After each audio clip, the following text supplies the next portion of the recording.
मैं आ गया फिजिक्स का पेपर लीक कराने, जैसे हिस्ट्री और ज्योग्राफी का किया था। तो आप सभी का बहुत बहुत स्वागत है ज्ञान की बात चैनल पे। आप सभी का आ रहा था मैसेज कि भैया फिजिक्स का इंपॉर्टेंट टॉपिक का एक वीडियो बना दीजिए, तो मैं आ गया आप सभी के रिक्वेस्ट पे। चलिए स्टार्ट करते हैं। पहला चैप्टर में आते हैं। देखिए ये वाला मेरा बुक नहीं है, मैंने किसी से मंगवाया है, ठीक है। तो ट्रांजिशन मोशन, रोटेशन मोशन, यहाँ पर ये टॉपिक मतलब ये है कि यहाँ पर कितने टाइप्स ऑफ मोशन होते हैं, ये आ सकता है। आप बोल रहे हैं ये होते हैं। फिर यहाँ पर डायरेक्ट आते हैं factors affecting the turning effect of force. यहाँ पर 99% चांस है इस बार ये पूछेगा, क्योंकि पिछले 5 साल से ये नहीं पूछा गया है। फिर units of moment of force, very important, mark करो इसे, जहाँ टिक लगाया हुआ है बुक में मार्क कर लो। फिर क्लॉकवाइज मोमेंट और anti clockwise moment. Anti clockwise positive होता है, क्लॉकवाइज मोमेंट नेगेटिव होता है। पिछले 2 साल से पूछा जा रहा है, नोट करो। Moment of force vector quantity है, नोट करो। अब यहाँ पर कोई इंपॉर्टेंट नहीं है, इसका डेफिनेशन आ सकता है, मार्क करो। फिर एग्जाम्पल देख लेना, एनालिटिकल क्वेश्चन आ सकता है यहाँ से। फिर equilibrium of force, very important, concept समझ के जाना है इसका, कॉन्सेप्ट वेरी इंपॉर्टेंट, ये वाला पार्ट एग्जाम्पल के साथ देख लेना। फिर condition for equilibrium, very important. Basically ये चैप्टर 1 का फर्स्ट पार्ट है ना, सब इंपॉर्टेंट है यहाँ पर, लेकिन जो मैं बताया हूँ वो बहुत इंपॉर्टेंट है। फिर यहाँ से एक न्यूमेरिकल आने वाला है, एक न्यूमेरिकल इसके बेस्ड। फिर डायरेक्ट चलते हैं हम लोग यहाँ पर सेंटर ऑफ ग्रेविटी पे। सेंटर ऑफ ग्रेविटी में डेफिनेशन आ सकता है, factors affecting centre of gravity आ सकता है, और लोकेशन पूछ सकता है एमसीक्यू में। बस इस यूनिट में आपको बस इतना ही पढ़ के जाना है। चलिए आगे बढ़ते हैं। यूनिफॉर्म सर्कुलर मोशन में क्या इंपॉर्टेंट है, direction of uniform circular motion कहाँ होता है, अलोंग द टेंजेंट।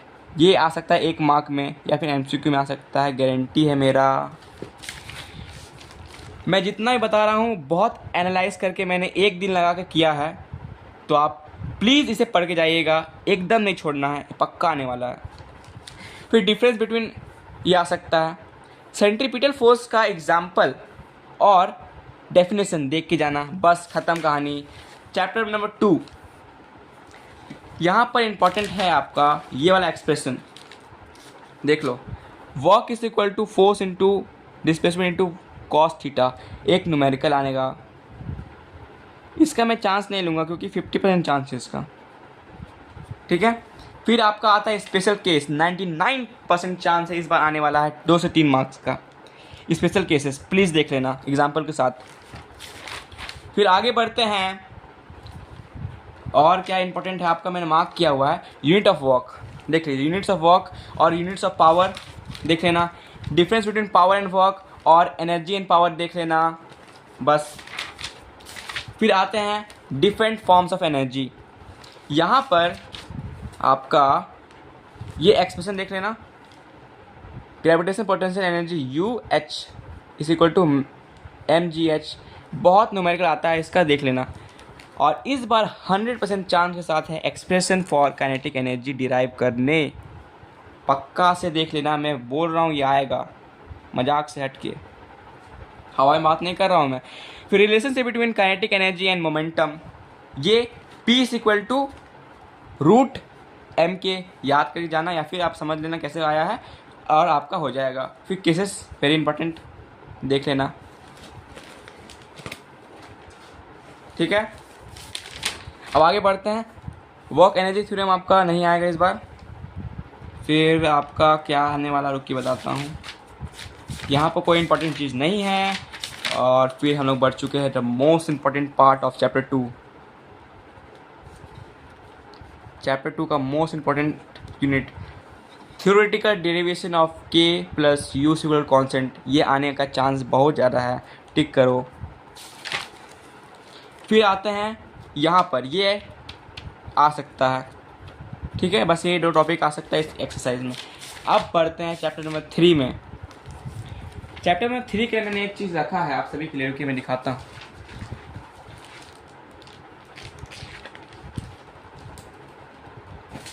हाँ, इसका स्क्रीनशॉट ले लीजिए। देखिए यहाँ से जो मैं दिखा रहा हूँ उसे 1 मार्क्स से 3 मार्क्स या फिर 4 मार्क्स का क्वेश्चन आ सकता है।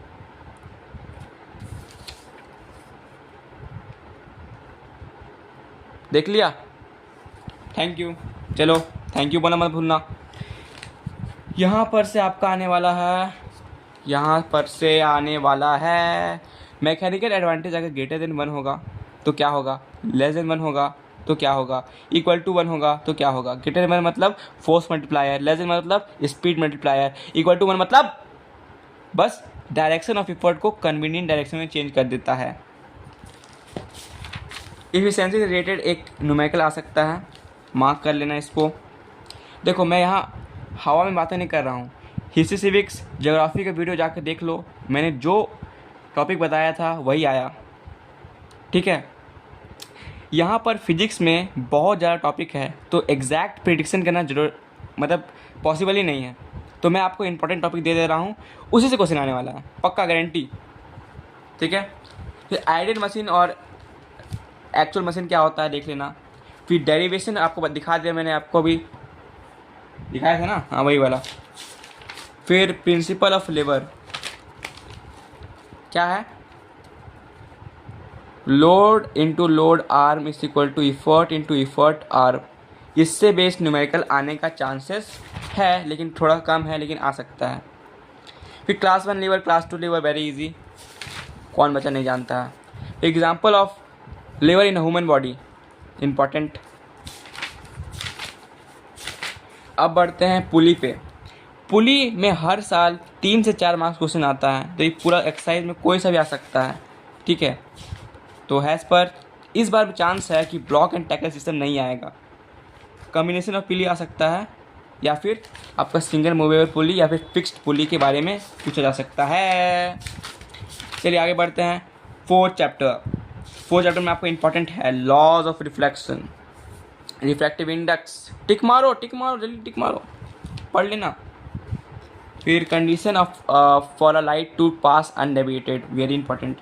फिर यहाँ से बेस्ट न्यूमेरिकल आ सकता है MCQ में या फिर कहीं भी आ सकता है, ये सब देख लेना। ये सब ये देखो, रुको दिखाता हूँ, ये और ये देख लेना, ठीक है। फिर आपका हाँ फैक्टर्स अफेक्टिंग रिफ्रैक्टिव इंडेक्स। इस बार जितने भी बुक में फैक्टर्स अफेक्टिंग दिए हुए हैं ना, वहाँ से आपका 10 से 15 मार्क्स का क्वेश्चन आएगा, 10 से 15 मार्क्स लिटरली, देख लेना आप। आपका कहाँ 17 में है ना, देख लेना। और अगर जो बोल रहा हूँ आया तो एक लाइक ठोक के जाना। लेटर डिस्प्लेसमेंट, ये diagram very very important, mark करो इसको, very important, very very important. Lateral displacement का फैक्टर्स क्या अफेक्ट करता है, बस ये देख लेना। फिर आगे बढ़ते हैं हम लोग refraction of light through prism. इसमें इंपॉर्टेंट है आपका ये वाला डायग्राम और ये फॉर्मूला और फैक्टर्स अफेक्टिंग अगेन, ये थोड़ा इंपॉर्टेंट है, लेकिन ये इस बार इंपॉर्टेंट नहीं है क्योंकि इस बार ये आएगा, ये 100% गारंटी के साथ मैं कह रहा हूँ इस बार ये आएगा। देखो मैं यहाँ पर इतनी गारंटी के साथ इसलिए कह रहा हूँ क्योंकि मैंने पूरा प्रीवियस ईयर पेपर को देखा है। हिस्ट्री का देख लो, ज्योग्राफी का देख लो, 100% प्रिडिक्शन सही हुआ था हिस्ट्री में, ठीक है।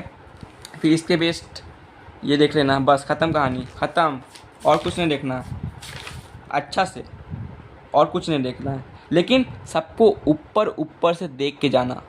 फिर आपका इम्पोर्टेंट ये है, फिर ये है, देख लो ये वाला। फिर factors affecting the shift, refractive index of the medium, thickness of the denser medium, फिर आपका colour of the incident light. फिर आपका है यहाँ पर ये वाला, ये आएगा या फिर ये आएगा, ठीक है। आगे बढ़ते हैं हम लोग। हाँ total essential condition for total internal refraction आ सकता है, 40% चांस है। फिर डेफिनेशन ऑफ ये भी आ सकता है।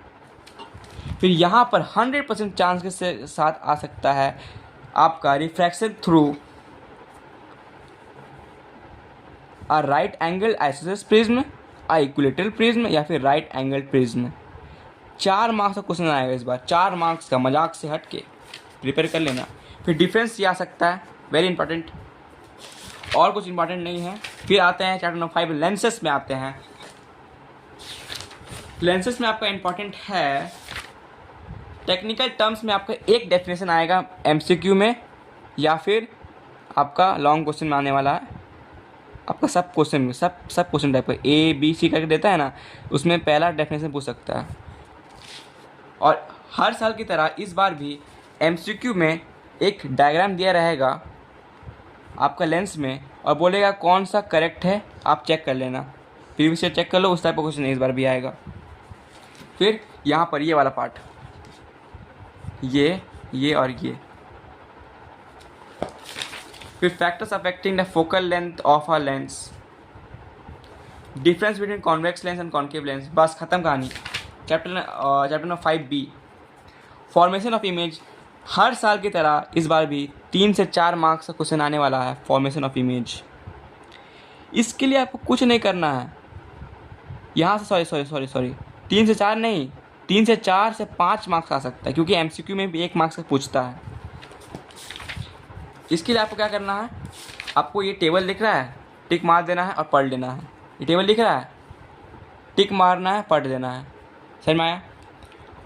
अब इस वीडियो में यहाँ तक पहुँच गए हो तो मैं आपको रिक्वेस्ट करना चाहता हूँ कि कृपया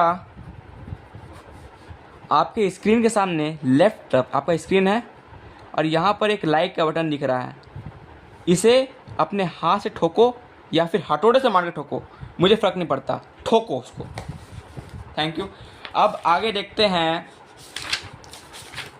हाँ, हर साल की तरह इस बार भी लेंस फार्मूला से क्वेश्चन आने वाला है 3 से 4 मार्क्स का। मोस्टली 3 मार्क्स का आता है, मोस्टली 3 मार्क्स का आता है। ठीक है, लीनियर मैग्नीफिकेशन में मिक्स किया जा सकता है, लीनियर मैग्नीफिकेशंस। आगे बढ़ते हैं। Power of the lens, definition important, formula important. आगे बढ़ते हैं। यहाँ पर कुछ इंपॉर्टेंट नहीं है आपका, ये आ सकता है इस बार, ये ठीक है, और कुछ इंपॉर्टेंट नहीं है। Spectrum, very easy and the weightage chapter. इसमें लगभग 7 से 8 मार्क्स का क्वेश्चन आता है। छोटा सा चैप्टर है, इजी चैप्टर है, तब भी इतना इसका मार्क्स दिया जाता है। इतना इम्पॉर्टेंट है आपका यहाँ पर ये दोनों के definition. Causes of dispersion of light, 100% chance है इस बार आने का। मैं हवा में नहीं बोल रहा हूँ, देख लेना पेपर में। फिर आता है इलेक्ट्रोमैग्नेटिक स्पेक्ट्रम, यहाँ से क्वेश्चन आने वाला है 3 से 4 मार्क्स का। कैसे आएगा सर? प्रॉपर्टीज ऑफ ये अल्ट्रावायलेट रेडिएशन देख लेना। हाँ, मैं स्किप मार दिया था। Properties common to all electromagnetic waves. एक टॉपिक, 2 टॉपिक, 3, 4 और यहाँ पर 5। ये 5 टॉपिक मिला के आपका 3 से 4 मार्क्स का क्वेश्चन बनने वाला है, या फिर 5 मार्क्स से बन सकता है अगर एमसीक्यू में आता है, और 7 मार्क्स से बन सकता है अगर 2 मार्कर क्वेश्चन में आता है ये तो। ठीक है, और डिफरेंस देख लेना, वेरी इजी देख लेना। अब लास्ट पार्ट में आ चुके हैं, scattering of light and applications. Guarantee 100% guarantee, नहीं 101% गारंटी।